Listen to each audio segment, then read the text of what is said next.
Chief YS Sharmila తూర్పు గోదావరి పర్యటన ఖరారైంది. ఉపాధి హామీ పథకం పేరు మార్పును వ్యతిరేకిస్తూ ఏపీ వ్యాప్తంగా పర్యటిస్తున్న వైఎస్ షర్మిల ఉపాధి కూలీలతో మాట్లాడుతూ వారి అభిప్రాయాలు తెలుసుకుంటున్నారు. తూర్పు గోదావరి జిల్లా పర్యటనలో భాగంగా రాజానగరంలో మార్చి 8న రచ్చబండ నిర్వహించి ప్రజా సమస్యలు తెలుసుకుంటానని కాంగ్రెస్ నేత విశ్వేశ్వర్ రెడ్డి తెలిపారు. షర్మిల పర్యటన నేపథ్యంలో కాంగ్రెస్ కేడర్తో సమావేశం నిర్వహించిన విశ్వేశ్వర రెడ్డి దిశానిర్దేశం చేశారు. దీనికి సంబంధించి మరింత సమాచారం మా తూర్పుగోదావరి జిల్లా స్పెషల్ కరెస్పాండెంట్ కేవీవి సత్యనారాయణ అందిస్తారు. Satyanarayana, over to you.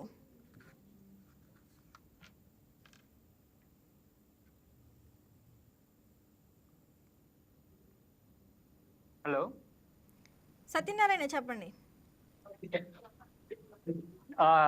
రేపు మార్చి 8వ తేదీన వైఎస్ షర్మిల రాజానగరానికి రానుంది. అయితే రాజశేఖర రెడ్డి ప్రవేశపెట్టిన ఏదైతే ఉందో ఉపాధి హామీ పథకం, ఈ బీజేపీ ప్రభుత్వం దీన్ని పూర్తి స్థాయిలో నిర్వహణ చేస్తుందని కూడా ఆమె మండిపడుతున్నారు. అయితే దీనిలో భాగంగానే రాజానగరం నియోజకవర్గంలో కూడా రచ్చబండ కార్యక్రమాన్ని నిర్వహించనున్నారు. తూర్పుగోదావరి జిల్లా వ్యాప్తంగా కూడా ఇటు గోపాలపురంలో కూడా 8వ తారీఖున ఈ రచ్చబండ కార్యక్రమాన్ని నిర్వహించనున్నారు.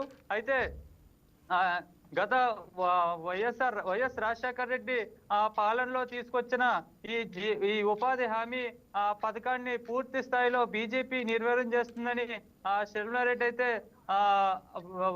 తీవ్రంగా మండిపడుతున్నారు. ఎందుకంటే పేదవాడి ఆకలి తీర్చి, ఎందుకంటే ఈ ఉపాధి హామీ పథకం వల్ల చాలా మంది అనేక మంది దీని మీద ఉపాధి పొందుతున్నారు. దానివల్ల కూడా వలస అనేది తగ్గుతుంది. దాంతో పాటుగా కూడా ఈ ఉపాధి హామీ పథకం వల్ల కూడా ప్రజలు ఇబ్బందులు కూడా తీరుతున్నాయని, కరువు పరిస్థితుల్లో కూడా ఈ ఉపాధి హామీ పథకం వల్ల అనేక పేద ప్రజలకు కూడా లబ్ధి చేకూరుతుందని కూడా జిల్లా పార్లమెంట్ వ్యవహారాల కాంగ్రెస్ నాయకుడు విశ్వేశ్వర్ రెడ్డి అయితే తెలిపారు. దీనిలో భాగంగానే ఈ పూర్తి స్థాయిలో పెద్ద ఎత్తున జిల్లా వ్యాప్తంగా కూడా ఈ ఉపాధి హామీ ఇదేదైతే ఉందో, ఈ పథకం ఏదైతే ఉందో కూడా పెద్ద ఎత్తున రేపు మార్చి 8వ తారీఖున రాజానగరం నియోజకవర్గంలో అయితే పెద్ద ఎత్తున ఉపాధి హామీ కూలీలతో భారీ బహిరంగ రచ్చసభ అయితే జరగనుందని, దీనికి ముఖ్య అతిథిగా కూడా రాష్ట్ర కాంగ్రెస్ పార్టీ పిసిసి అధ్యక్షురాలు రాష్ట్ర అధ్యక్షురాలు షర్మిలా రెడ్డి అయితే పాల్గొనుంది. అయితే ఏదైతే ఉందో బీజేపీ తీసుకొస్తున్న ఈ చట్టం ఏదైతే ఉందో రాష్ట్రం వాటా 40%, కేంద్రం వాటా 60% పే చేయవలసి వస్తుంది. అయితే రాష్ట్రంలో ప్రస్తుతం అప్పుల పాలు అయ్యి జీతాలు ఇవ్వలేని పరిస్థితి నెలకొంటుంది. అయితే ఏ విధంగా దీన్ని ఇటు జగన్మోహన్ రెడ్డి కానీ ఇటు చంద్రబాబు నాయుడు కానీ నోరు మెరపలేని పరిస్థితి నెలకొంది. అయితే దీనిపై స్పష్టత రాష్ట్ర ప్రభుత్వాలు ఇవ్వాలని కూడా షర్మిలా రెడ్డి పోరాడుతుందని జిల్లా నాయకులైతే తెలుపుతున్నారు. దీనిలో భాగంగా కూడా పెద్ద ఎత్తున షర్మిలా రెడ్డి. రైట్ సత్యనారాయణ. కర్నూలులో డిగ్రీ స్టూడెంట్ మృతి కలకలం రేపుతుంది. శ్రీ సాయి కృష్ణ డిగ్రీ కాలేజీలో చదువుతున్న హుసేన్ పీరా అనే 23 ఏళ్ల యువకుడు రైలు పట్టాలపై శవమై కనిపించడంపై పలువురు అనుమానం వ్యక్తం చేస్తున్నారు. నంద్యాల జిల్లా వెలుగోడు మండలం మంచలకట్ట గ్రామానికి చెందిన హుసేన్ పీరా ప్రస్తుతం డిగ్రీ 2వ సంవత్సరం చదువుతున్నాడు.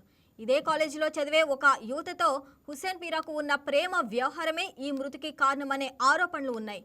తమ కుమార్ని అమ్మాయి తరపు బంధువులే పథకం ప్రకారం హతమార్చారని హుసేన్ తల్లిదండ్రులు ఆరోపిస్తున్నారు. రైట్, దీనికి సంబంధించి మరింత సమాచారం కర్నూలు నుంచి మా కరెస్పాండెంట్ మురళీకృష్ణ అందిస్తారు. Muralikrishna, over to you.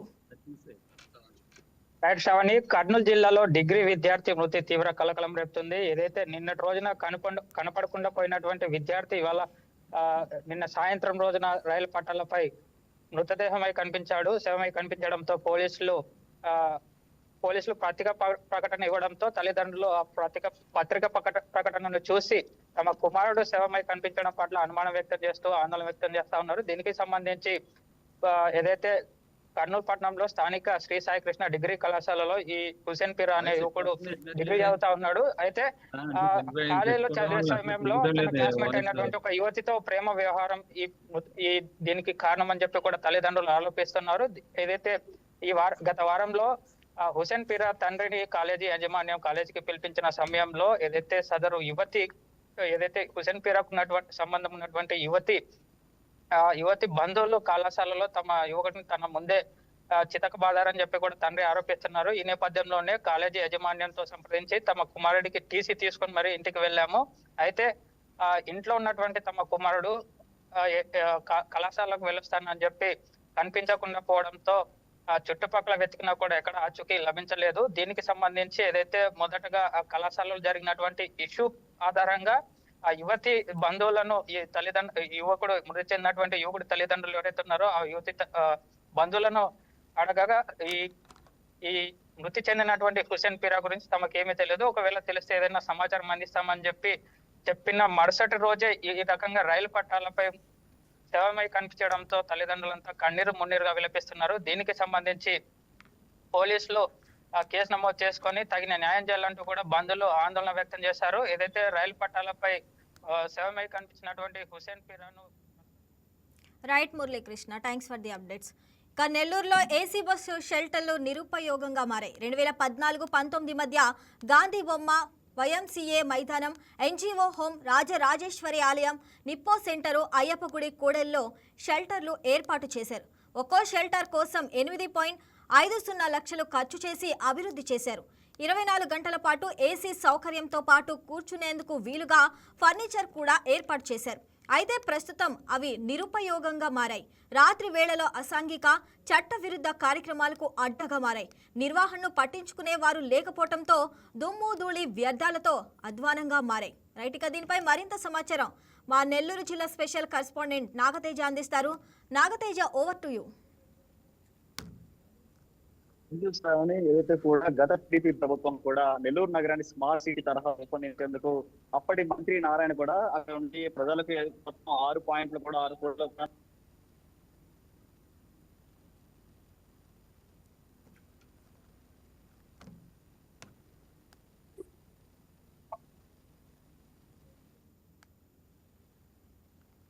సమయంలో ఎన్నికలు రావడము నేపథ్యంలో గతంలో వైసీపీ ప్రభుత్వం అధికారంలోకి వచ్చిన తర్వాత వాటిని పూర్తి స్థాయిలో కూడా విస్మరించిన పరిస్థితి కనిపిస్తా ఉంది. ప్రధానంగా ఇప్పుడు రాబోతున్నటువంటి కోడి ప్రభుత్వం అధికారంలోకి వచ్చిన తర్వాత మంత్రి నారాయణ కూడా పూర్తి స్థాయిలో కూడా ప్రణాళిక రూపొందిస్తున్నారు. నెల్లూరు స్మార్ట్ సిటీ తరహాలో కూడా రూపొందించేందుకు అడుగులు వేస్తున్న పరిస్థితి కనిపిస్తా ఉంది. అయితే రాబో వేసవి కాలంలో కూడా ఉన్నటువంటి ఏసీ బస్ షెల్టర్ కూడా పూర్తి స్థాయిలో అందుబాటులో తీసుకొచ్చేందుకు ప్రత్యేక చర్యలు చేపట్టాలని చెప్పేసి నగరవాసుల పరిస్థితి కనిపిస్తా ఉంది. ప్రజెంట్ మనం ఒకసారి విజువల్స్ లో కూడా చూడవచ్చు. ఏదైతే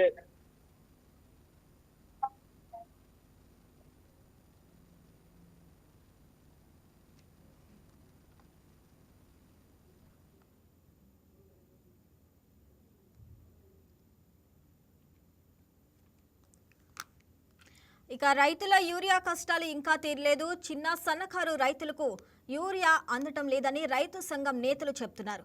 పలుకుబడి ఉన్న రైతులకే యూరియా దొరుకుతుందని వాపోతున్నారు. గ్రామ సచివాలయాల్లో ఎరువులు అందజేయాలని కోరుతున్నారు. పల్నాడు జిల్లాలో రైతుల యూరియా కష్టాలకు సంబంధించి మరింత సమాచారం మా స్పెషల్ కరెస్పాండెంట్ కొత్తపల్లి శ్రీను అందిస్తారు. Kothapalli Srinu, over to you. Yashravani, good evening. Palnadu జిల్లా వ్యాప్తంగా ఉన్నటువంటి ప్రతి మండల కేంద్రాల్లో, గ్రామాల్లో కూడా సన్నకారు రైతులకైతే యూరియా కట్టలు ఇవ్వడం లేదని రైతులైతే భారీగా ఆందోళన చేస్తున్నారు. అంటే దీనికి సంబంధించి గ్రామంలో ఎవరికైతే పేరు ప్రతిష్టలు ఉంటాయో వారికి యూరియాను గ్రామ సచివాలయంలో పనిచేసి ఉన్నటువంటి వ్యవసాయ శాఖకు సంబంధించిన అసిస్టెంట్ అయితే వారికి అందిస్తున్నారని సన్నకారు రైతులు ఆవేదన వ్యక్తం చేస్తున్నారు. శ్రావణి, ఇకపై కూడా ప్రభుత్వం వెంటనే స్పందించి మాకు యూరియా కట్టలను అయితే అందించే విధంగా చర్యలు తీసుకోవాలని కోరుకుంటున్నారు. అంటే ప్రతిసారి కూడా ఇలానే జరుగుతుంది. అధికారులు అయితే ఎవరికైతే పేరు ప్రతిష్టలు వారికి అందిస్తున్నారు, మా భూములు అయితే ఆగమైపోతున్నాయి, చేతికొచ్చిన పంట ఆగమైపోతుందని అయితే రైతులు బాగా ఇబ్బందులు గురవుతున్నారు. శ్రావణి, అంటే ఇప్పుడు ముఖ్యంగా పల్నాడు జిల్లాలో మిరప చేతికొచ్చే సమయం. అంటే మిరపకి బలం చేకూరాలంటే యూరియా చల్లాలని రైతులు అయితే చెప్తున్నారు. ప్రతి గ్రామ సచివాలయానికి వెళ్ళినా కానీ గ్రామ సచివాలయాల అధికారులు అయితే రేపు రాండి ఎల్లుండి రాండి అనే విధంగా వాయిదాలు వేస్తున్నారని అయితే రైతులైతే బాధను అయితే వెలుబుస్తున్నారు. శ్రావణి, శ్రీను, మరి రైతుల ప్రధాన డిమాండ్లు ఏమైనా చెప్తున్నారా ప్రభుత్వానికి? యశ్రావణి, అంటే మాకు ఇప్పుడు పంట చేతికొచ్చే సమయం కాబట్టి యూరియాను అందించాలని ప్రభుత్వాన్ని వారైతే కోరుతున్నారు. ప్రతి గ్రామ స్థాయిలో కూడా ఇలానే ఉందంటే ఎవరికన్నా కంప్లైంట్ చేస్తే తర్వాత ఈరియా ఇస్తారో లేదో అనే భయంతో కూడా వారు కూడా బయటికి రాకుండా ఆ ప్రజా సంఘాలకు అయితే తెలుపుతున్నారు. దీన్ని ప్రజా సంఘాలు అయితే భారీ ఎత్తున ఆరోపిస్తుంది. ప్రతిసారి కూడా ఈరియా గురించి ఇలా ఇష్యూ చేస్తున్నారు. ప్రభుత్వం సక్రమంగా అందిస్తున్నా కానీ గ్రామ స్థాయి మండల స్థాయిలో పనిచేసేటువంటి అధికారులు ఇలా పేరు ప్రతిష్టలో ఉన్న వారికి అప్పగించడం ఏంటి అనేది అయితే తీవ్రంగా ప్రశ్నిస్తున్నారు. Sravani. Right Srinu, thanks for the update. ఇక శ్రీకాకుళం నగరపాలక సంస్థ అధికారుల పనితీరుపై స్థానికుల నుంచి విమర్శలు వ్యక్తమవుతున్నాయి. ప్రభుత్వ ఆస్తుల రక్షణలో అధికారులు విఫలమయ్యారనే ఆరోపణలు వెల్లువెత్తుతున్నాయి. ఆధునీకరణ పేరిట అనుమతులు లేకపోయినా పాలకుల ఆదేశాలతో వివిధ నిర్మాణాలను కూల్చివేస్తున్నారనే విమర్శలు వినిపిస్తున్నాయి. శ్రీ పొట్టి శ్రీరాములు కూరగాయల మార్కెట్లో వాణిజ్య భవనాల సముదాయాలను నగరపాలక సంస్థ అధికారులు కూల్చివేయడాన్ని పలువురు వ్యతిరేకిస్తున్నారు. లక్షల్లో ప్రభుత్వానికి ఆదాయం అందించే భవనాలు కూల్చివేయటం తగదంటున్నారు. ఇక దీనికి సంబంధించి మరింత సమాచారం మా స్పెషల్ కరెస్పాండెంట్ పురుషోత్తం రాంబాబు అందిస్తారు. Rambabu, over to you. Good evening Sravani. ఏదైతే శ్రీకాకుళం జిల్లాలో ఉన్నటువంటి ఏదైతే ఈ పొట్టి శ్రీరాములు మార్కెట్ ఉందో, శ్రీకాకుళం జిల్లాకు ఆనుకున్నటువంటి సమీపంలో ఉన్నటువంటి మండలాల ప్రజలంతా కూడా ఈ మార్కెట్ కి వస్తారు. ఆ నిత్యావసర వస్తువులతో పాటు కూరగాయలు కూడా కొనుక్కుంటూ వెళ్లేందుకైతే మాత్రం ఈ మార్కెట్ అయితే మొత్తం ముఖ్యంగా ఉపయోగపడుతున్న నేపథ్యంలో ఏదైతే శ్రీకాకుళం నగరపాలక సంస్థ తీసుకున్నటువంటి నిర్ణయం మేరకు అయితే మాత్రం గతంలో నిర్మించినటువంటి ఏవైతే ఈ వాణిజ్య సముదాయాలు ఉన్నాయో, దీనికి సంబంధించినటువంటి బిల్డింగ్లు ఏవైతే ఉన్నాయో గతంలో కేంద్ర ప్రభుత్వం నిధులతో అయితే మొత్తం నిర్మించడం జరిగింది. ఈ నిర్మించినటువంటి భవనాలు కూడా 2 అంతస్తుల మేర కట్టి ఉన్నారు. ఈ 2 అంతస్తుల బిల్డింగ్లు అయితే మాత్రం ఈ సముదాయాలు అయితే మొత్తం నిర్మించారు. నిర్మించిందే కాక మొత్తం గ్రౌండ్ ఫ్లోర్ ఏవైతే ఏవైతే దుకాణాలు ఉన్నాయో అందరూ కూడా ఈ వ్యాపారస్తులకు అయితే అప్పచెప్పారు. అందులో అయితే వాళ్ళు వ్యాపారం చేసుకుంటున్నారు పరిస్థితి అయితే ఉంది. అయితే ఇప్పుడు కూటమి ప్రభుత్వం వచ్చిన నేపథ్యంలో అయితే మాత్రం ఉన్నటువంటి ఏవైతే భవనాలు ఉన్నాయో పై అంతస్తులో ఉన్నటువంటి భవనాలు మాత్రం ఎవరు కూడా వ్యాపారస్తులు ఎవరు కూడా పై అంతస్తులో లేకపోవడంతో నిరుపయోగం ఉన్న నేపథ్యంలో అయితే మాత్రం వాటిని తొలగించి వేరే విధంగా అయితే మాత్రం అక్కడ మంచి కాంప్లెక్స్ అయితే వ్యాపార సముదాయాన్ని ఏర్పాటు చేయాలనేది సదుద్దేశంతో అయితే మాత్రం వాళ్ళైతే మాత్రం అక్కడ నిర్మాణాలు అయితే మాత్రం కూల్చే పరిస్థితికి అయితే వచ్చారు. ఈ నేపథ్యంలో నగరపాలక అధికారులు ఈ మేరకు అయితే మాత్రం తీసుకున్న నిర్ణయం మేరకు అయితే మాత్రం ఇప్పుడు కింద ఫ్లోర్ లో ఉన్నటువంటి వ్యాపారస్తులు మాత్రం వేరే పరిసర ప్రాంతాల్లో ఉన్నటువంటి వేరే ఖాళీగా ఉన్న దుకాణాలకు వాళ్ళు పంపించడం జరిగింది. ఆ సముదాయాలు ఇప్పటికే కూల్చివేసి ఉన్న పరిస్థితి కనిపిస్తుంది. మనం చూస్తున్న విజువల్స్ పూర్తిగా అయితే మాత్రం అంటే ఉపయోగించుకుంటే ఏటా లక్షల్లో రాబడే నగరపాలక సంస్థకు వచ్చి ఉండేది. కానీ సడన్ గా ఈ నిర్ణయం తీసుకోవడం అసలు ఏంటి, దీనిపైన ఎవరికి అత్యవసర పరిస్థితి కనిపిస్తున్న నేపథ్యంలో నిధులు దుర్వినియోగం, అదేవిధంగా ఇప్పుడు అట్లా కోల్చి మళ్ళీ నిర్మించాలంటే సమయం వృధా అవుతున్న నేపథ్యంలో అక్కడ వ్యాపారులు అయితే ఆందోళన చెందుతున్న పరిస్థితి కనిపిస్తుంది.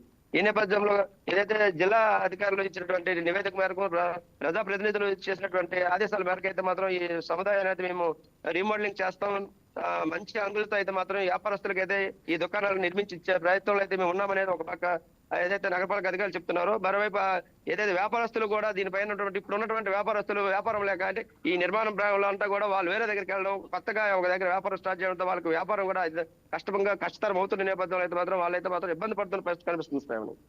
పురుషోత్తం, మరి స్థానికులు ఎవరికైనా ఫిర్యాదు చేశారా? ఇప్పటికే ఎవరైతే ఈ వ్యాపారస్తులు ఉన్నారో వ్యాపారస్తులంతా కూడా స్థానికంగా ఉన్నటువంటి శాసనసభ్యులు గుంటి శంకరన్న గారు కలిశారు. అదేవిధంగా జిల్లా కలెక్టర్ కూడా అనేక వినతులు అందజేయడం నేపథ్యంతో అయితే మాత్రం దానిపైన ఒక నిర్ణయానికి వచ్చామని చెప్తున్నారు. ఏదేమైనప్పుడు కూడా ఈ ఉన్నటువంటి ఏదైతే ఈ సముదాయం అంటే ఈ టైట్ అయింది, ఏదైతే మార్కెట్ లో ఉన్నటువంటి ఈ పొట్టి శ్రీరాములు మార్కెట్ లో సెంటర్ లో ఈ సముదాయం నిర్మాణం చేయడం జరిగింది. గతంలో ఈ అన్ని ప్లానింగ్ తో కూడా ఈ నిర్మాణం చేసినప్పుడు కూడా ఏదైతే ఖాళీ ప్రాంతం ఉందో ఈ ఖాళీ ప్రాంతాల్లో చిల్లర వ్యాపారస్తులంతా కూడా ఆ ఖాళీ ఏదైతే పార్కింగ్ ప్లేస్, అదేవిధంగా ఏదైతే ఇంటర్నల్ రోడ్లు ఉన్నాయి రోడ్ల మీదే ఈ చిరు వ్యాపారస్తులు వ్యాపారం చేసుకుంటూ వాళ్ళైతే మాత్రం పూర్తిగా ఆక్రమించిన నేపథ్యంలో అయితే మాత్రం ఎవరైనా ఈ వినియోగదారులు కానీ లేకపోతే ఎవరైనా ఈ మార్కెట్ లో ప్రవేశించాలంటే చాలా కష్టతరమైనటువంటి పరిస్థితి నెలకొన్న పరిస్థితులు ఎవరు లోపకెళ్ళడానికి కష్టపడుతున్న నేపథ్యంలో అధికారులు అయితే మాత్రం దీనిపై దృష్టి సారించారు. ఈ అక్రమ నిర్మాణాలు తొలగించాలి, దీనికి సంబంధించినటువంటి రోడ్లన్నీ కూడా విస్తరించి ఎక్కడైతే ఈ సముదాయాలు ఉన్నాయో ఆ సముదాయానికి వెళ్లేందుకు రోడ్డు మార్గాన్ని సుగమం చేసి నీట్ గా ఇబ్బంది లేకుండా ఉండేందుకైతే మాత్రం ఈ భవనాలను రీమోడలింగ్ చేసే ప్రయోజనంలో ఉన్నామనేది మాత్రం అధికారులు చెప్తున్నారు.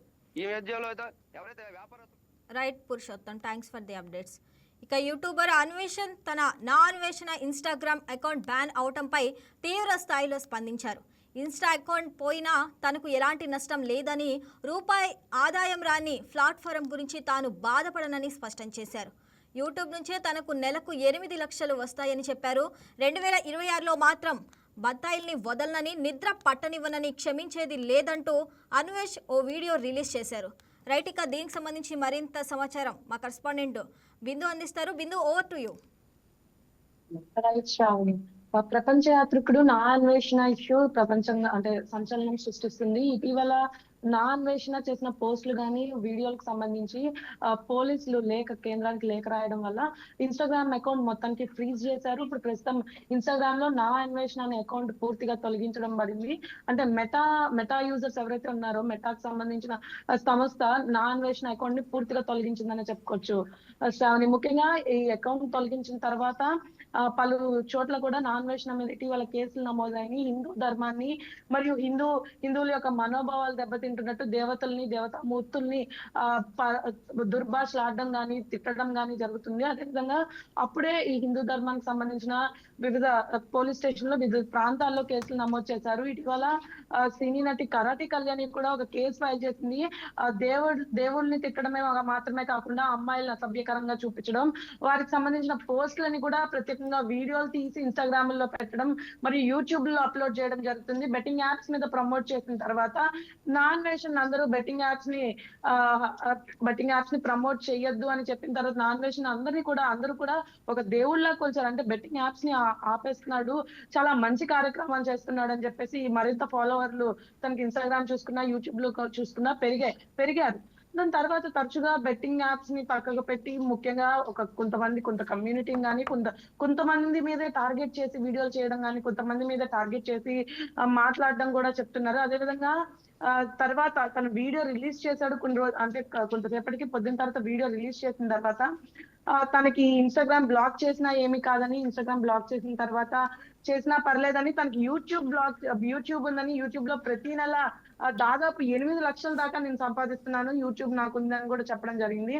అదేవిధంగా యూట్యూబ్ తర్వాత నుండి ఒకవేళ నాకు ఇన్స్టాగ్రామ్ నన్ను తొలగించారు కాబట్టి ఇన్స్టాగ్రామ్ నాకు ఒక చెయ్యలాంటిది మాత్రమే, ఫేస్బుక్, యూట్యూబ్ అనేది నాకు మొత్తం 2 కాళ్ళు అని కూడా చెప్పడం జరిగింది. ఆ చెప్తూ కూడా ఒక వీడియో రిలీజ్ చేశారు. రిలీజ్ చేయడమే కాకుండా యూట్యూబ్ లో ఎలాంటి ఫాలోవర్స్ నాకు తగ్గలేదు, ఫాలోవర్స్ ఎప్పటికీ అలాగే ఉంటారు. ఎందుకంటే నా అన్వేషణ వీడియో అంటే తన వీడియోని చూసి ఇన్స్పైర్ అయిన వాళ్ళు చాలా మంది ఉన్నారని, ప్రపంచ వ్యాప్తంగా తన వీడియోలు చూస్తున్నారని, ప్రతి ఒక్క దేశం తిరిగి ప్రతి ఒక్క దేశానికి ఉన్న ప్రాముఖ్యత కానీ, దేశాలకు ఉన్న మాన్యుమెంట్స్ కానీ చూపిస్తూ తను చేసిన వీడియోలకి ఇప్పటికీ మిలియన్స్ లో లైక్స్ ఉన్నాయని కూడా చెప్పడం జరిగింది. ఇన్స్టాగ్రామ్ అకౌంట్ ఫ్రీజ్ చేసినంత మాత్రాన వారికి ఒరిగేది ఏమీ లేదు.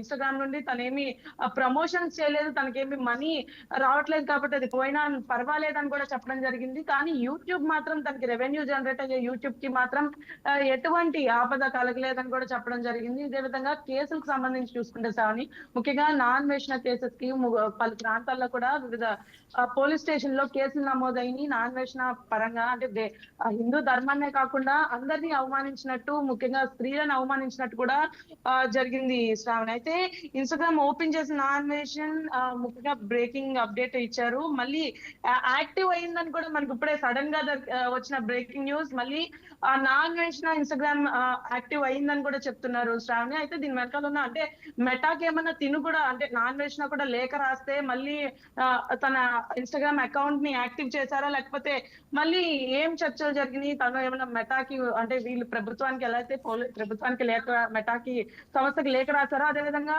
నా అన్వేషణ కూడా తను ఒక రిటర్న్ లెటర్ ఏమైనా రాస్తే కనుక ఈ ఇన్స్టాగ్రామ్ అకౌంట్ అనేది మళ్ళీ ఇప్పుడు అప్డేట్ లోకి వచ్చింది అనేది తెలుసుకోవాల్సి ఉంది Sravani. Right Bindu, thanks for the updates.